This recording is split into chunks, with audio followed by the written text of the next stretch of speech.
Hello everyone. Today we are going to see the second part of the chapter, money and inflation. The second part of the chapter is inflation. Now let us see what is the meaning of this term inflation, what it is basically.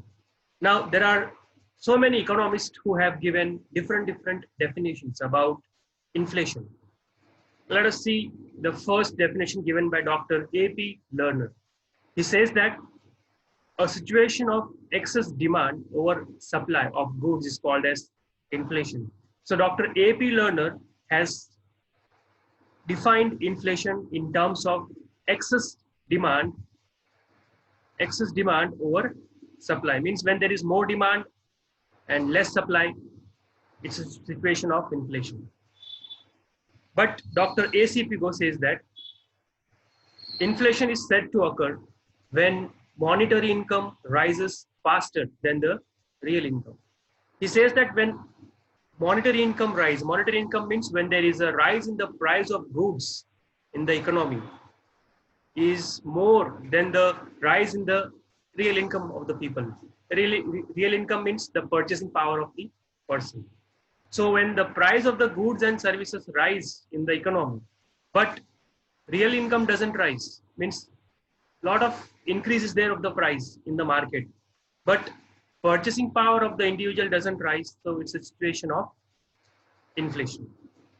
Dr. J.M. Keynes has given another definition, that is, a real situation of inflation is created with increase in money income beyond the level of full employment of factors of production.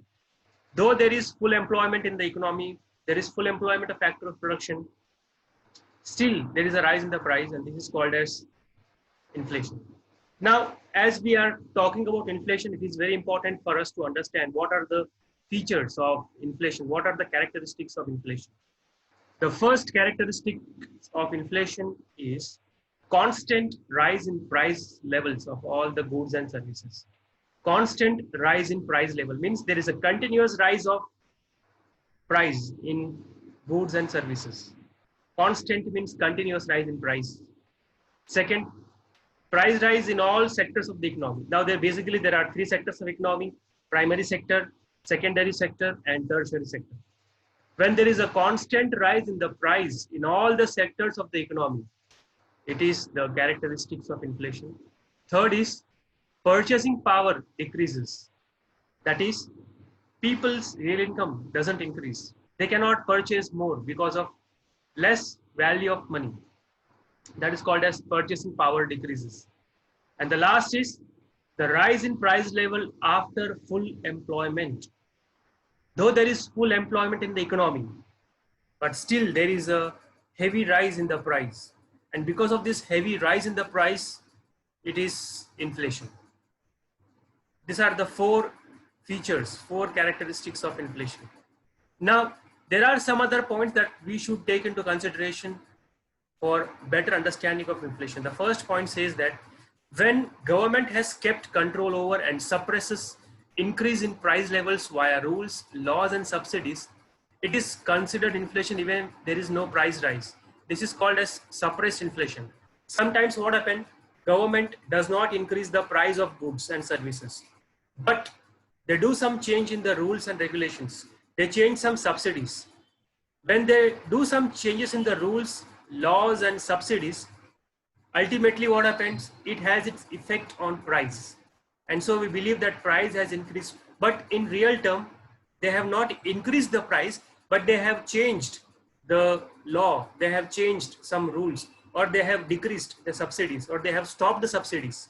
So because of this kind of activities, there is an increase in the price level. This is called as suppressed inflation, right? So one thing you should keep in mind, in suppressed inflation, the government doesn't increase the price. Rather, they do the changes in the rules. They do the changes in the laws and subsidies. And because of that, the price ultimately increases.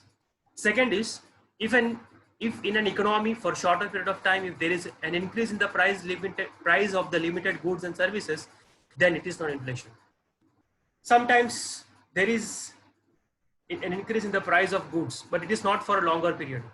It is for a short time period, maybe a month, 20 days, 30 days, right? 1.5 month, it is not called as inflation. Because if we see the definition of inflation, it says that constant rise in the price for a long period of time. When it is more than 3 months, more than 6 months, we can categorize it as inflation. Third point, when some factors of production are unemployed and there is a price rise, then producers gets an incentive to produce more. So economic activity gets a boost and factors get employment. Production rises and price falls.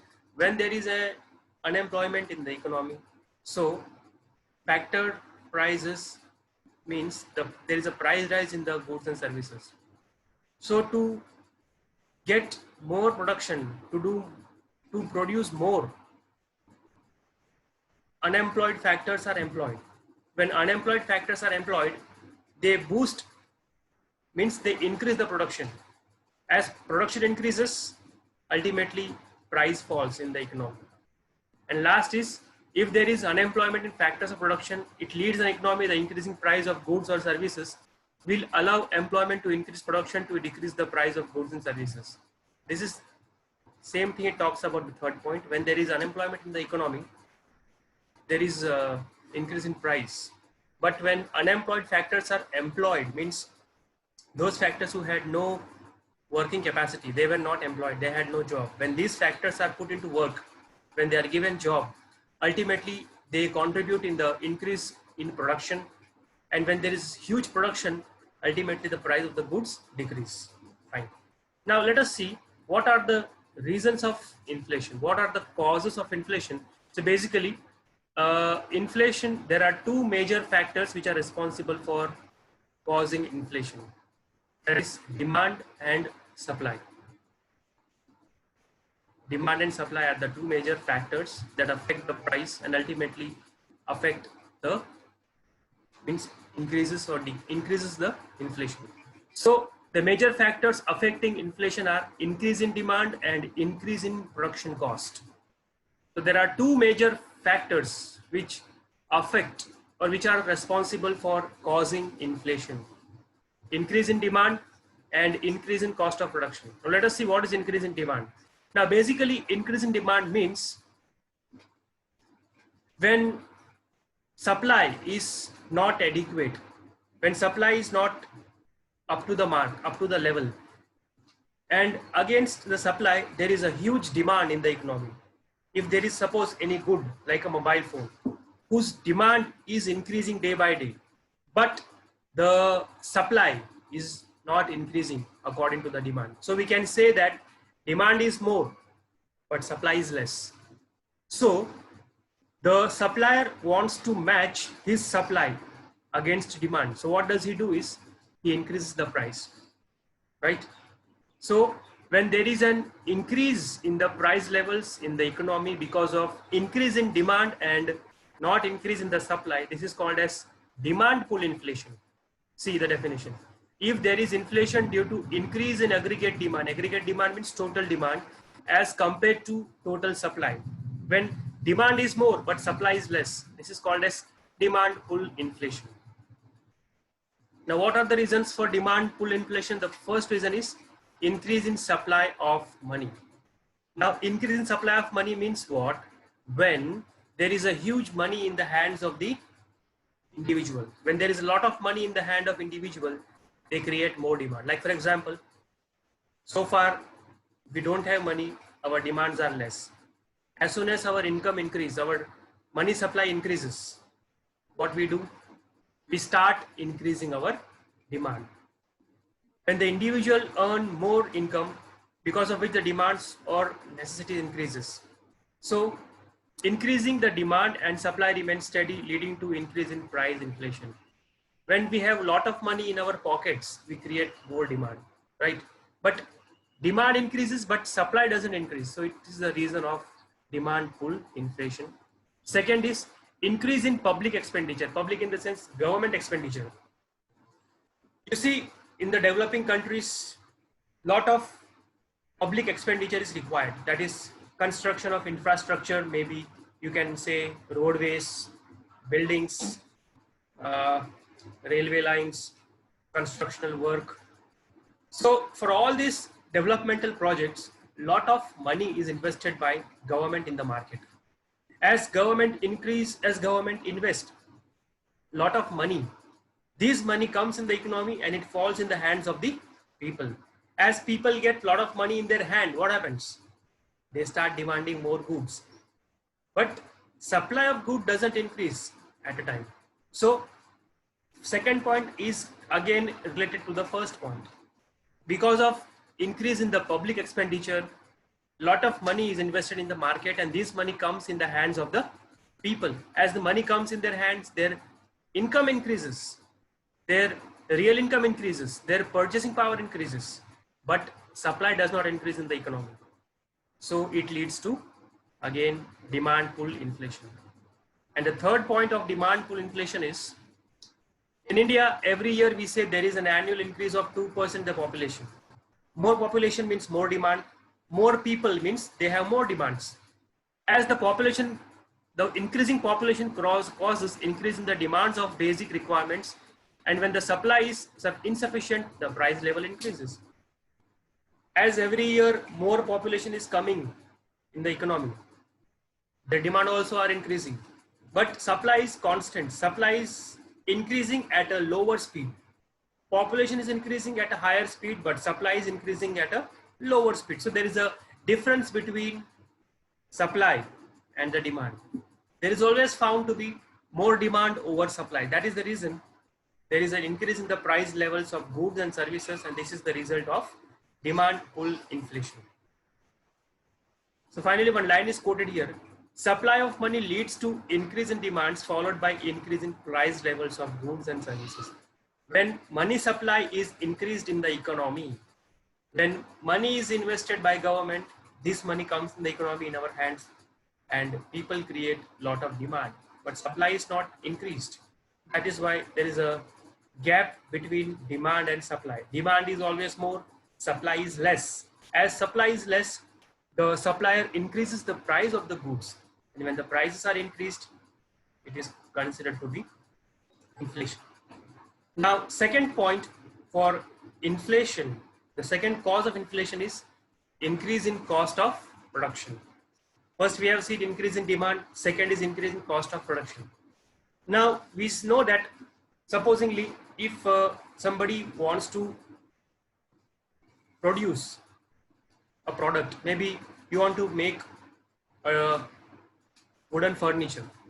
Now, for making wooden furniture, you need to have raw materials, right? You need to have labor services. You need to have machineries, electricity. All these are called as raw materials. They are called as factors of production.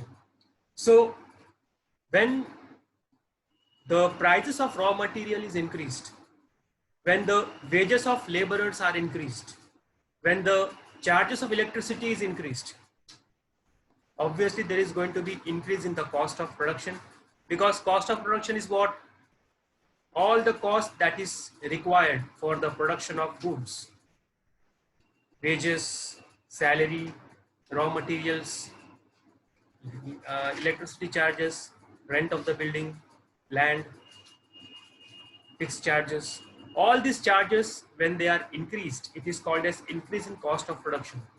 If there is an increase in cost of production, obviously there is going to be increase in the price of goods.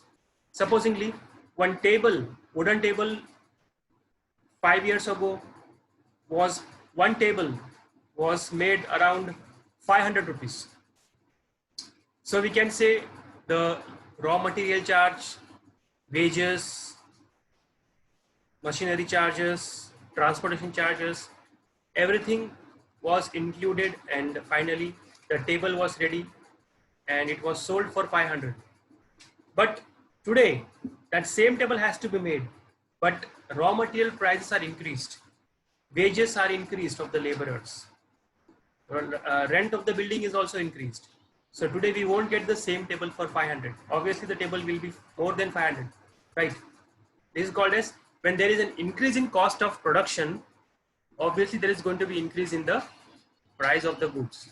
So it is given here, when there is an increase in cost of raw material, machine, electricity, water rates, workers' wages, transportation, there is an increase in the price of goods. The inflation caused due to increase in production is called cost push inflation or supply shock inflation. See, when there is an increase in price of the goods and services because of increase in cost of production, it is called as cost push inflation, or you can say supply shock inflation. Now let us see what are the other reasons behind inflation. First, we have seen increase in demand. Second, we have seen increase in cost of production.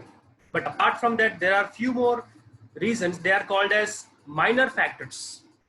These are the major factors. Increase in demand, increase in production, cost of production. These are the major factors. But there are some more minor factors which are responsible for increase in prices of goods and services. That is inflation. First is taxation policy. Every year, government revises the taxation rates, right? So because of increasing the tax rate, there is an increase in the cost of production, and again it leads to inflation. When government increases the tax slab, when the tax rate is increased, obviously it is having its impact on the production of the goods and services, right? More tax they have to pay on raw materials, more tax they have to pay on all the other services. So obviously the supplier, the producer increases the price of the goods. So because of taxation policy increase, there is an increase in the inflation. Second is increase in the price of import. In India, 70% of petroleum products are supplied via import. Now, our India, it imports 70% of the petroleum products from Gulf countries, right? Other countries. If the government increases import duty means they have to buy petroleum product from other countries. And on this import and export, on this import, when import duties are increased, so petrol price also increases. So because of the increase in the imports prices, there is an increase in the price of the goods which has been imported. It leads to inflation. And the last is scarcity. Scarcity in the sense shortage, lack of goods, shortage of goods. When there is a shortage of raw material, electricity, or any other factor of production, it leads to increase in the price level of goods and services. That means goods are limited, raw material is limited because there is a shortage of raw material. So with that limited raw material, the supplier has to produce the goods. So ultimately what he is going to do, if he doesn't increase the price, demand will be more. So to match demand with supply, or to match supply against demand, the producer has to increase the price because of scarcity of raw materials. There is less raw material, or there is no other factors of production, or there are some factors which are not in proper quantity. So to match the supply with demand, the producer has to increase the price of the goods, and it leads to inflation. It is written here, if scarcity prevails for a longer period during production or is extensive in nature, it can cause inflation.